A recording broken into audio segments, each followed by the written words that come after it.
ಶುಭೋದಯ. ಇವತ್ತು ನಾನು ಶುಕ್ರವಾರದ ವ್ಲಾಗ್ ಮಾಡ್ತಾ ಇದ್ದೇನೆ. ಬೆಳಿಗ್ಗೆ ಬಾಲ್ಕನಿಯಿಂದ ಸೂರ್ಯೋದಯ ನೋಡಿ ದಿನ ಶುರು ಮಾಡಿದೆ.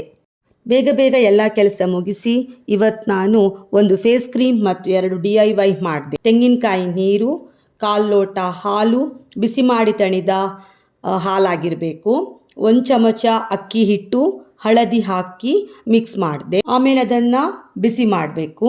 ಸ್ವಲ್ಪ ಬಿಸಿಯಾದ ನಂತರ 2 ಸ್ಪೂನ್ ತೆಂಗಿನ ಎಣ್ಣೆಯನ್ನು ಹಾಕಿ ಮತ್ತೆ ಪುನಃ ಚೆನ್ನಾಗಿ ಮಿಕ್ಸ್ ಮಾಡಬೇಕು. ನಂತರ ಬೇಕಿದ್ರೆ ಸ್ವಲ್ಪ ಹಾಲನ್ನು ಹಾಕಬೇಕು. ಇದು ಒಂಥರ ಪೇಸ್ಟ್ ಥರ ಬರಬೇಕು. ಬಿಸಿ ತಣಿದ ಮೇಲೆ ಇದನ್ನು ಮುಖಕ್ಕೆ ಹಚ್ಚಿ 20 ನಿಮಿಷ ಬಿಟ್ಟು ಆದಮೇಲೆ ಮುಖ ತೊಳೆದುಕೊಳ್ಬೇಕು.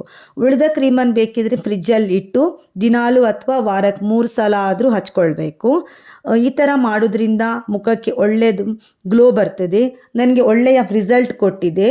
ಇದನ್ನು ಮಾಡುವ ವಿಧಾನವನ್ನು ನಾನು ಒಂದು ಪುಸ್ತಕದಲ್ಲಿ ಓದಿದ್ದೆ, ಬಟ್ ನಂಗೆ ತುಂಬಾ ಒಳ್ಳೆಯದಾಯಿತು ಇದರಿಂದ. ಇನ್ನೂ 2 ನಾನು DIY ಮಾಡಿದ್ದೇನೆ, ಅದನ್ನು ಬೇರೆ ವಿಡಿಯೋದಲ್ಲಿ ಹಾಕ್ತೇನೆ.